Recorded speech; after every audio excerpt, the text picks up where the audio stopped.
Some of the most intense voices that shape our lives don't come through words.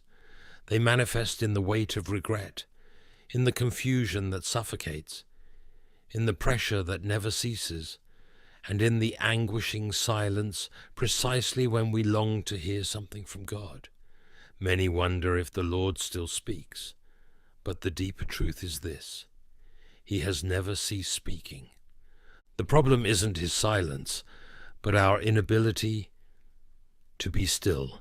Imagine, my friend, that you enter an environment where someone is marking a gentle rhythm on the table, but you arrive carrying heavy burdens, walking in haste, breathless, making too much noise, and no matter how much the sound is there, you don't perceive it, not because it doesn't exist, but because the noise you brought completely covers it. This is the journey of many believers. They walk carrying heavy burdens, advance hurriedly, surrounded by noise, and end up missing the message, not because God has fallen silent, but because the heart is too restless to hear. We live in an era where quietness has become rare, silence is uncomfortable, and attention increasingly fragile. But God's voice demands exactly what the world tries to suffocate: quietness, silence, and full attention. He speaks with intention, not just to resolve our doubts, but to direct every step of our existence. In 2 Chronicles 16:9, the word reveals that the eyes of the Lord run throughout the earth, seeking those whose heart is completely His, not ears, but surrendered hearts. God speaks where He is welcomed, where there is true surrender. He doesn't demand perfection, but surrender. He doesn't seek the most capable, but the most willing. His voice isn't background sound, it's living direction for those ready to listen. God's voice is the direction that guides your next choice. It's the comfort that silences anxiety in the heart. It's the wisdom that reveals what natural eyes cannot perceive. When God speaks, mountains move. When He speaks, storms calm. Your steps gain direction, and confusion gives way to peace. Hearing God's voice isn't a gift reserved for few. It's an inheritance granted to all who believe. He speaks in a way consistent with His word. He speaks in a manner that brings rest to the soul. He speaks with tenderness, leading you closer to His heart. He speaks to strengthen you where you feel weakest, but one must learn to listen. Willingness to stop is necessary. It's necessary to silence one's own thoughts and surrender to His direction. Sometimes God speaks through a verse that remains echoing in the mind, as if it had been written just for you. On other occasions, He speaks through words spoken by someone, simple words, but that touch deeply and echo in the soul. Sometimes it's a silent conviction, an inner certainty that doesn't fade with time. Other times it's a holy restlessness that you cannot silence. God's voice may not come as thunder, nor amid extraordinary manifestations, but when He speaks, something within you recognizes. It's the Spirit testifying to your spirit. After all, as C.S. Lewis said, God whispers in our pleasures, speaks in our conscience, but shouts in our suffering. It is His megaphone to awaken a deaf world. My brothers, so often we plead for God to speak louder, but He is the one who invites us to listen with more attention. We want to shout, but He whispers, not because He is far away, but because He is so close that a whisper suffices. God's whisper requires inner silence. It requires proximity, surrender, and trust. The Lord's voice doesn't always confirm our desires, but it always reveals what we really need to hear. When you want to flee, it's His voice that calls you to remain. When you want to hide, it's God's voice that calls you to the light. When you think of giving up, it's she who renews your strength. When you desire revenge, it's this same voice that leads you to the path of forgiveness. The Lord's voice doesn't just guide, it transforms. It shapes your character, prepares your path, purifies your thoughts, and reveals with tenderness the Father's heart. You don't need a pulpit to hear God, nor a title, nor background songs. What he seeks is a willing heart, attentive ears, a spirit hungry for his presence. Time to listen is necessary, and courage to obey. And that's why today I want to lead you on a journey where we'll discover 3 powerful truths about how to hear, discern, and respond to God's voice. My brothers, when the Lord speaks to your heart, he does more than indicate a path. He reaffirms your identity in him. Many know God's name, but have forgotten their own. They live responding to fear, doubt, shame, and pain. They assume lying labels and distance themselves from the identity that heaven granted them.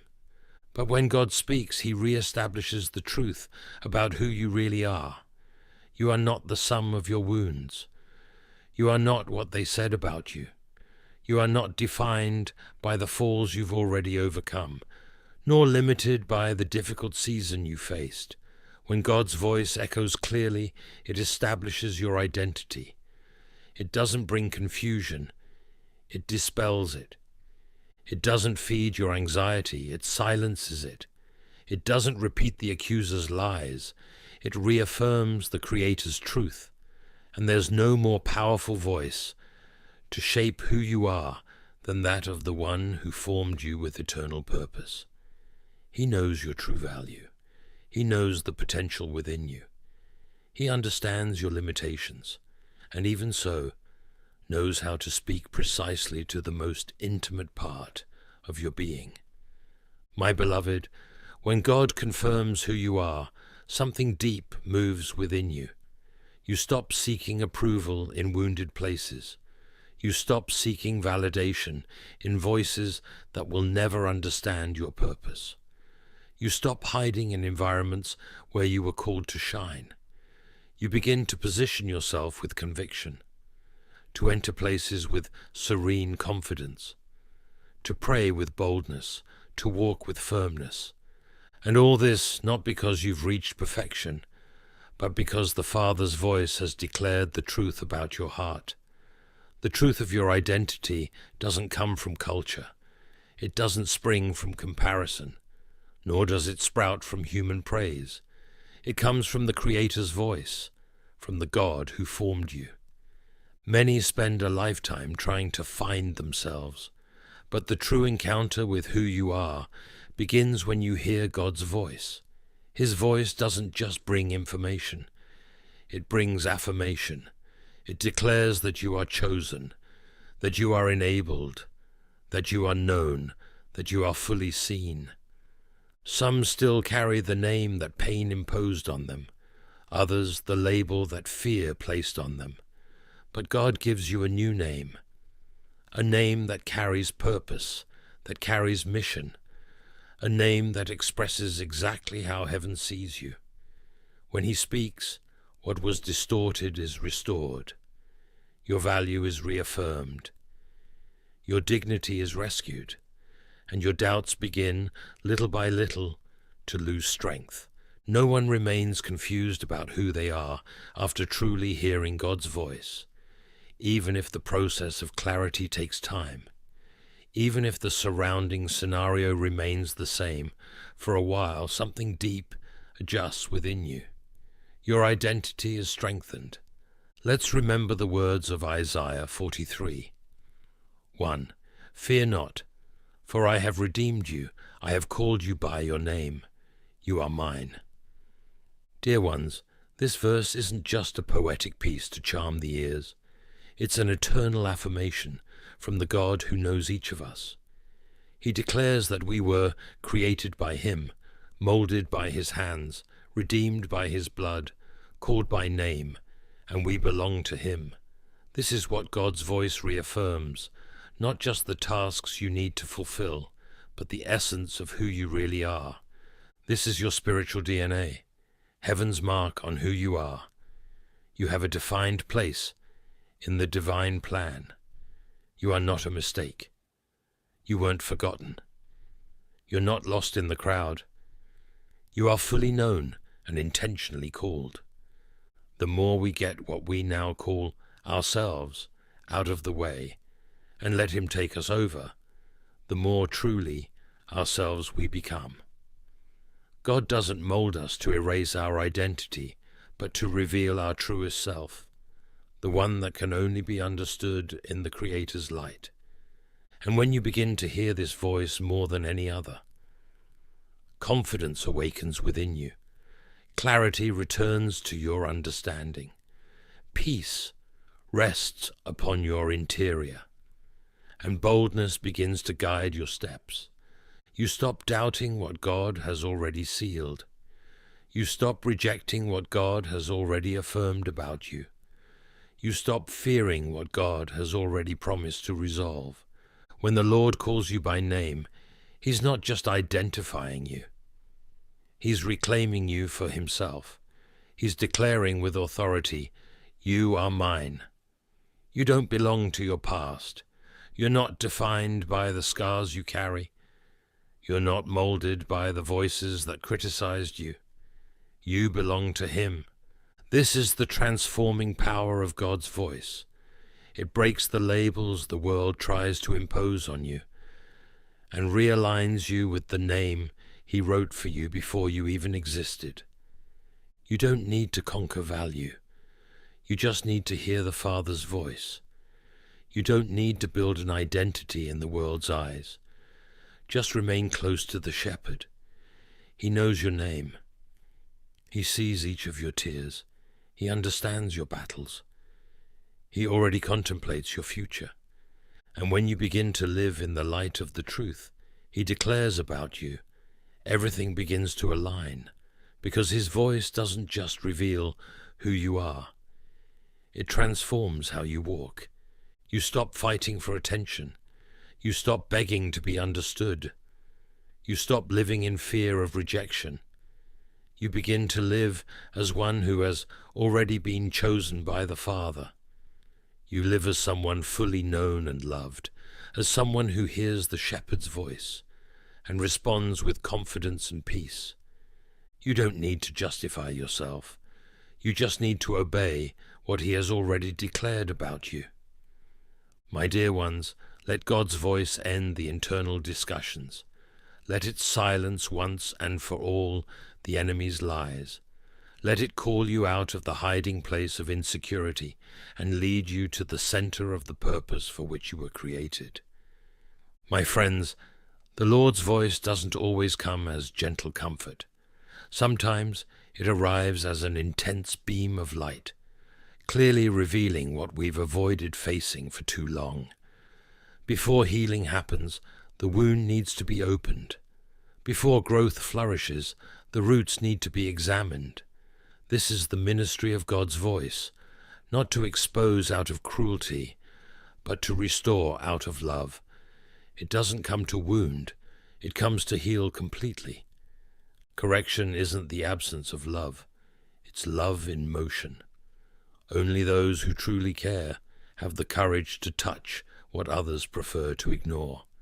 And the Lord, who sees all with eyes of mercy and truth, loves too deeply to remain silent before what needs to be transformed. He speaks about the corners of the soul. We hide behind rehearsed smiles. He visits the locked rooms of the heart, where we keep the pains that time hasn't healed. Where others have accommodated your harmful habits, God insists on sanctification. Not even inner silence escapes His inspection. He reveals the bitterness hiding under the appearance of gentleness, the fear disguised as ambition, the pride wearing the mask of self-confidence. Nothing, absolutely nothing, is beyond the reach of His voice. There's no true transformation without confrontation. What you've learned to live with or manage, even if it seems harmless, may be precisely what's blocking your spiritual maturation. The soul's progress slows down every time we choose to ignore God's voice, whether spoken through the Word or whispered by the Spirit. God doesn't limit himself to affirming what we feel. He challenges our assumptions. He calls us out of what accommodates us. His voice goes directly to our habits and interrogates them. It exposes our excuses. It reveals our hidden resistance. And often it's not the evident sins that paralyze us, but the subtle patterns, thoughts we've learned to tolerate, hurts that were never resolved, obediences that have been wearing away over time. Every advance toward the calling requires sincere examination, and God, in his wisdom, doesn't waste time recounting your past. He summons you to the responsibility of the present, because what you choose to do now matters. To human eyes, comfort is often confused with peace, but in God's presence, true peace usually begins with holy discomfort. The Lord's correction isn't gentle. It uproots what shouldn't be there. It shakes the foundations we built on sand, so he can build truth on firm rock. Many cry out for clarity, but forget that clarity only comes after purification. The path ahead needs to be cleaned of the debris, left by concessions made over time. That's why God's voice doesn't just direct. It also corrects. It doesn't just comfort. It confronts. Notice how the Lord speaks in Zephaniah 3:17. The Lord your God is in your midst, mighty to save. He will rejoice over you with gladness. He will renew you in his love. He will exult over you with loud singing. Although this verse is full of tenderness and joy, notice what precedes it, the presence of God himself. And where the Lord's presence dwells, no impurity remains untouched. His love isn't passive, it's active. In love he calms, but in love he also shakes. The same voice that comforts your soul is the one that confronts your sin. The same God who rejoices over you with songs also speaks to the hidden regions of your heart, those that still need realignment with his will. My brothers, hearing God selectively is a serious spiritual risk. Receiving his voice during worship, but resisting it in decisions and behaviors, results in a divided, inconsistent, and fragile faith. If you want to truly grow, you need to embrace the totality of what he says, both direction and correction. Many ask God to speak about the future of their calling. Few desire him to address the present failures of their character, but maturity requires both. Genuine humility is needed to ask the question few dare. Lord, what needs to be transformed in me? This simple prayer opens space for the Spirit's purifying fire, and it's the vessels that allow themselves to be refined that end up carrying the deepest glory.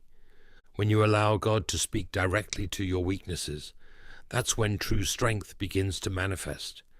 When you surrender to him the secret struggles, those no one sees, the process of liberation finally begins. When you stop justifying what he's trying to uproot, the path ahead begins to open. The conviction you feel isn't condemnation. It's a sign of grace. It's proof that God is still calling you. It's like light piercing through darkness and revealing what needs to be healed. It's heaven's alarm preventing you from heading toward the abyss. It's a sign that your heart is still sensitive to God's presence, that he can still reach you. True love doesn't remain silent before error. It speaks the truth.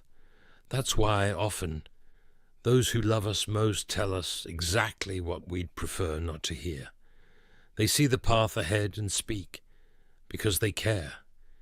And if this is true among us, how much more will it be with God, the one who sees all things?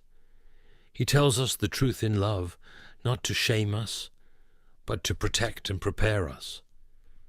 Truth, when received with humility, has power to transform. The Lord will never allow you to settle where he destined you to soar. Perhaps the stagnation you feel today isn't the result of God's absence, but of resistance to obeying what he has already spoken. Delayed obedience creates a kind of spiritual fog. It clouds your steps. It steals your peace. It delays purpose. When God speaks about what needs to be transformed in you, he's not depriving you. He's preparing space for something greater. What he asks you to leave wasn't made to sustain the weight of your life's next season. He may call you to forgiveness. He may lead you to reorganize your priorities, to end cycles, to distance yourself from certain content, or to purify your intentions. Whatever it is, one thing is certain. There's freedom, clarity, and power on the other side of obedience. Spiritual maturity isn't measured by the volume of accumulated knowledge, but by the speed and sincerity with which you respond to divine correction. This willingness to adjust course and surrender completely is what differentiates those who merely walk alongside faith from those who live deeply committed to it. If all you seek is momentary inspiration, God's voice may sound demanding, but if your longing is for genuine transformation, God's voice will be your greatest ally. It doesn't massage the ego, it molds character. As long as your own personality is what you are bothered about, you are not going to him at all. The very first step is to try to forget about the self altogether. True surrender doesn't begin with external effort, but with the silent denial of self, allowing God to realign the foundations of our being. God isn't forming people who draw attention through worldly shine. He's molding men and women who reflect his heart, humble, integral, surrendered. And this reflection begins with purification. It's not about achieving perfection, but about surrendering completely. Needing correction doesn't disqualify you, it positions you, because if God still confronts you, it's a sign that he's still leading you. He hasn't turned his face away. He hasn't given up on you. He's speaking because he loves you with jealous and persistent love. Allow his voice to wash every area of your life, even those you prefer to hide. Let it rebuild your thoughts. Let it confront everything that has been stagnant for too long. Let it awaken movement where fear generated passivity. This is what happens when God's voice confronts. It doesn't destroy. It transforms what needs to be redeemed. My dear ones, every mission born in God's heart begins with a word, and it's not always a thunderous word or one visible to others. Sometimes it's a word whispered to your spirit, calling you to leave where you've been and enter what was prepared for you. The same voice that affirms who you are and confronts what needs to be purified is the voice that lifts you up and sends you. It doesn't speak by chance, nor to entertain. It speaks with direction. It speaks with purpose, with movement in view. The instruction that comes from God is never static. When he speaks, it's always to advance. Standing still may seem safer, but it's obedience that unlocks the future. You weren't created to live in constant doubt. You weren't called to survive by inertia. You were generated to move under divine orders, with steps guided by a voice that knows exactly where it's taking you. My friend, God's voice is the signal you've been waiting for. It's heaven's go. It reignites what had been extinguished within you. It undoes confusion and places direction where there was once uncertainty. After being confirmed in identity and adjusted in character, it's time to be activated in purpose. The Lord doesn't reveal truths for you to merely contemplate them. He reveals them so you move with boldness and faith. Therefore, it's not enough to just hear. You must respond. You must act. Many listen to God's voice and still continue waiting for another sign. They hesitate because the task seems too big for their baggage. But when God speaks, He also provides. When He commands, He enables. When He sends, He goes ahead. You don't need to have all the details organized when you have a clear word. True faith doesn't consist in having the complete map. It consists in taking the next step with confidence. It's taking the next step trusting, even without seeing the entire path, because a single step in obedience can completely transform the direction of your story. Amid the noise of doubt and the slowness caused by fear, God's voice becomes your faithful compass. It rescues you from stagnation. It renews the exhausted's strength. It reignites dreams that seemed buried. The commissioning that comes from heaven never leaves you where you are. It always pushes you beyond the comfort zone. After all, if the mission were something you could fulfill alone, His voice wouldn't be necessary. But the simple fact that God is speaking to you is proof that something greater awaits you, something that surpasses your past, confronts your fears, and undoes every excuse that has paralyzed you. Moving forward isn't the result of self-confidence. It's the result of confidence in the one who spoke. It doesn't depend on your strength, but on the faithfulness of the one who called you. If it was God who sent you, then it's He who will sustain you. And to remind us of this, we have the powerful exhortation from Micah 6. 8. He has shown you, O man, what is good, and what does the Lord require of you but to do justice, and to love kindness, and to walk humbly with your God. This verse isn't just advice, it's a call, a divine commission to live with purpose, not just to exist. It's God's voice showing you how to move, with integrity that practices justice, with compassion that loves mercy, and with an attitude of humility that walks side by side with the Lord. This is living with mission. This is walking with eternal purpose. God doesn't call you to accumulate revelations. He calls you to live them. What you received in the secret place of prayer needs to take shape in the real terrain of obedience. God's calling isn't just something you feel, it's something that moves you, a continuous invitation to walk under His direction. When you postpone obedience, you also end up postponing the fruits it would bring.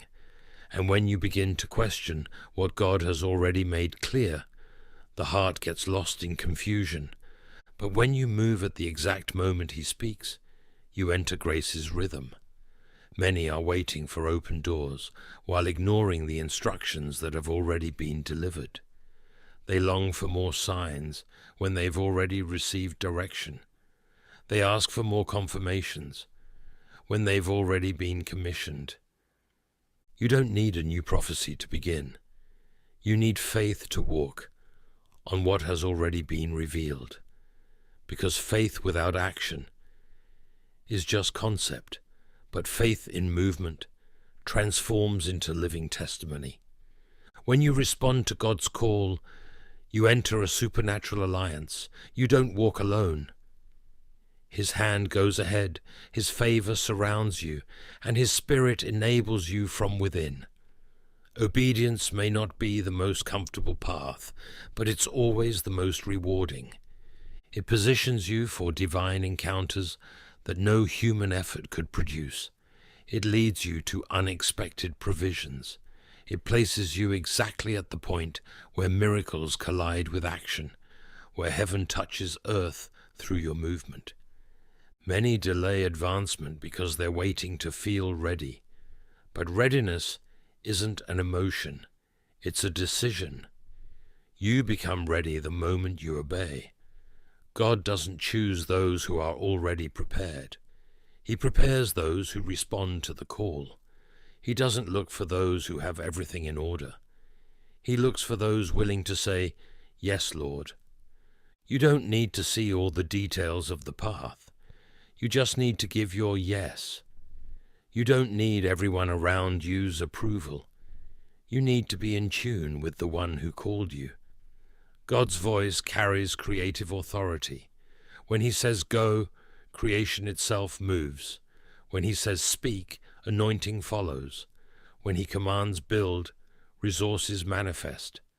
As C.S. Lewis affirmed in Mere Christianity, give up yourself and you will find your real self. Lose your life and you will save it. This call to obey without seeing the complete picture is, in fact, the deepest way to find who you were really created to be. The enemy's greatest tactic is to keep you paralyzed by fear. But God's voice breaks the cycle of stagnation. His word doesn't come empty. It comes with power. And when you receive it, you can't let it sleep. It was made to be put in motion. There's someone waiting on the other side of your obedience. There's a breakthrough reserved on the path you've been avoiding. There's favor stored for the exact moment. You take the first step. Stop questioning if you're capable. Start remembering who the voice that called you is. God doesn't waste words. If he spoke, it's because that has eternal value. Lift your eyes. Leave behind the hesitation that paralyzed you, and advance with firmness, sustained by the word that has already been released over your life. This isn't a time to retreat. It's time to advance with faith. You've already been affirmed in identity. You've already been confronted in character. And now, you've been commissioned to fulfill the purpose. Say yes to the calling. Take the step that heaven is waiting for. Walk with courage in the direction of what God has already established for you before your birth. When God speaks, he doesn't just reveal. He transforms. He calls. He sends. May the Lord's voice be the fire that inflames your purpose, the truth that establishes your identity, and the command that leads you to the destiny prepared by his hands. Now, brothers and sisters, let us unite in prayer to our gracious and loving God. He is here, hearing every word and knowing every need. Close your eyes, open your heart, and pray with me in faith. Let us pray. O Most High, source of all light and author of every true word, your voice sustained the universe in the beginning, and still today sustains my fragile heart. You speak, and the constellations align. You whisper, and the storm calms. You command, and the mountains bow down. And yet, Lord, you speak to me. Broken sinner, living dust, clay vessel, what grace is this that calls me by name? Lord, how many times have I passed by your words, with haste or indifference, like one who hears rain on a roof without recognizing the source. Have mercy on me, for every silence cultivated before your call, for every excuse raised against your commandment. Purify me from spiritual deafness that makes me a hearer and not a disciple. Destroy, O God, every secret altar, where I sacrificed obedience for comfort, surrender for control, holiness for reputation. Give me a heart like Samuel's, that awakens in the middle of the night upon hearing, Speak, Lord, for your servant hears. Make me tremble before your voice, not from punitive fear, but from reverent awe. For your voice doesn't just correct, it heals. It doesn't just exhort, it liberates. It doesn't just command, it transforms. Speak, Lord, amid the noise of my anxiety. Speak louder than the voices of culture, deeper than the appeals of the flesh, sweeter than the enemy's deceptions. Teach me to hear with faith, to obey with promptness, to surrender with joy, to follow with perseverance. Kindle in me a love for your word. That is more urgent than my desires, more constant than my feelings, firmer than my circumstances. Cover me with your grace when I stumble trying to follow you. Sustain me with your spirit when I lack courage to continue, and when your voice commands me to go. Give me quick feet, clean hands, fixed eyes, and a heart that says, "Yes, Lord," even when it doesn't understand the way. Guard those who walk with me, my home, my brothers in faith, the weary and the forgotten. Let your voice also be upon them, calling, comforting, correcting, commissioning. For yours is the kingdom that cannot be shaken. Yours is the word that does not fail. Yours is the glory that does not pass away. In the name of your Son, the living Word who dwelt among us, Jesus Christ, my Saviour, my rock, my hope, I pray. Amen. If this prayer spoke deeply to your heart, share in the comments. I trust in you, Lord. We want to walk with you on this journey of faith. Believe that God heard every word, wiped away every tear, and is already moving heaven in your favor. Great things are coming. Share this moment of hope and faith with others. Subscribe to the channel, and send this video to friends and family. Thus, together, we'll be answering Jesus' call in Mark 16:15. Go into all the world and preach the gospel to every creature. Thank you for being with us until here. It's a joy to be able to walk alongside you on this spiritual journey. May the Lord continue blessing you and your family with peace, love, and strength for the days to come. We'll meet in the next video. May God be with you always.